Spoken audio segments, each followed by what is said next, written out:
ఈరోజు మన subject network analysis. Network అనాలిసిస్లో superposition theorem. Superposition థియరంలో మనము కరెంట్ని ఒక రెసిస్టెన్స్ దగ్గర కనుక్కోవాలి. ఒక రెసిస్టెన్స్ దగ్గర కరెంట్ ఎంత వస్తుందో కనుక్కోవాలి. ఎలాగా? వోల్టేజ్ సోర్స్ ఉంటుంది అండ్ కరెంట్ సోర్స్ ఉంటుంది. ఈ రెండింటి సోర్స్ నుండి ఒక ఎలిమెంట్ దగ్గర దగ్గర కరెంట్ అనేది ఎంత పాస్ అవుతుంది మనం ఫైండ్ చేయాలి.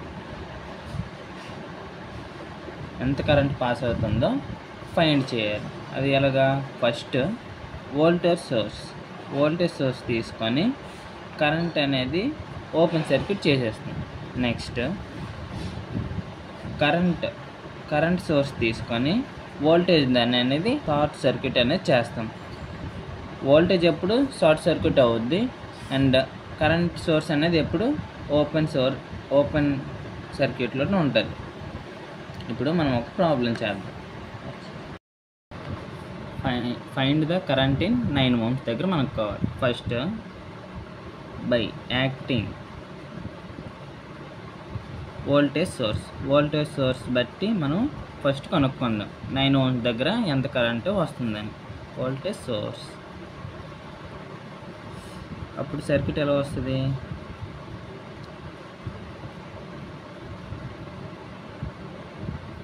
ఇది 9 ohms కరెంట్ కాబట్టి ఓపెన్ సర్క్యూట్ అయిపోద్ది. అంటే ఇటు సైడ్ అనేది కరెంట్ అసలు పాస్ అవ్వదు. ఓన్లీ 9 ohms మాత్రమే పాస్ అవ్వద్ది. 6 ohms 3 voltage. ఇప్పుడు KVL అప్లై చేయండి. Apply KVL. ఇప్పుడు అప్లై KVL చేస్తే ఏమవుద్ది? మైనస్ నుండి ప్లస్కి వెళ్తుంది కాబట్టి 3. ఇది ప్లస్ మైనస్ ప్లస్ నుండి మైనస్కి వెళ్తుంది కాబట్టి -6I1. ఇది I1 కరెంట్, ఇది I2 current.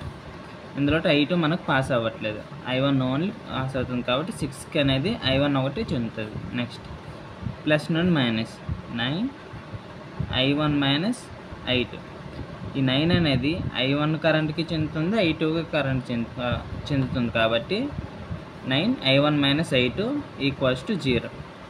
3 minus 6 I1 minus 9 I1 minus I2 current 0 కదా, ఎందుకంటే ఇటు పక్క కరెంట్ పాస్ అవ్వట్లేదు.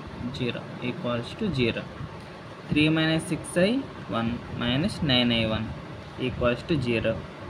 3 minus 15I1 equals to 0. 3 equals to 15I1. I1 equals to 3/15. 3 1 3 5 అంటే 0.2. I1 ఎక్కడ కరెక్ట్గా ఉంది? 9 ohms కదా. ఇది ఓపెన్ సర్క్యూట్ కాబట్టి డైరెక్ట్ ఎలా రాసుకోవచ్చు మనం? Voltage 6 9 ohms. మనకి కరెంట్ అనేది సిరీస్లోట సేమ్ ఉంటుంది కాబట్టి మొత్తం I1 కాబట్టి I1 వాల్యూ ఎంత వచ్చింది? 0.2 ohms. మొత్తం 0.2 ohms అనేది పాస్ అవుతుంది. అంతే. బై యాక్టింగ్ వోల్టేజ్ సోర్స్ ప్రకారం మనకి I వాల్యూ ఎంత వచ్చింది? 0.2 ohms. Next by acting current source.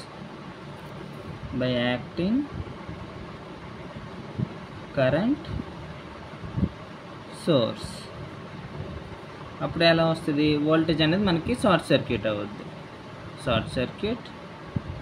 6 ohms 9 ohms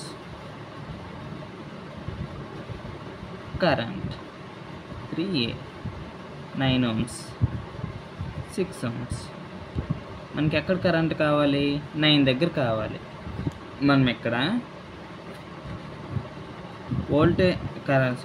current division rule apply చేస్తాం. కరెంట్ డివిజన్ రూల్ ఏంటి? మనకి ఎక్కడ కావాలి? ఇది కావాలనుకుంది I1 అనుకుంటాం. టోటల్ కరెంట్ ఇంటూ మనకి ఎక్కడ కావాలి? 9 దగ్గర కావాలి కాబట్టి 9కి ఆపోజిట్ రెసిస్టెన్స్ ఏది? 6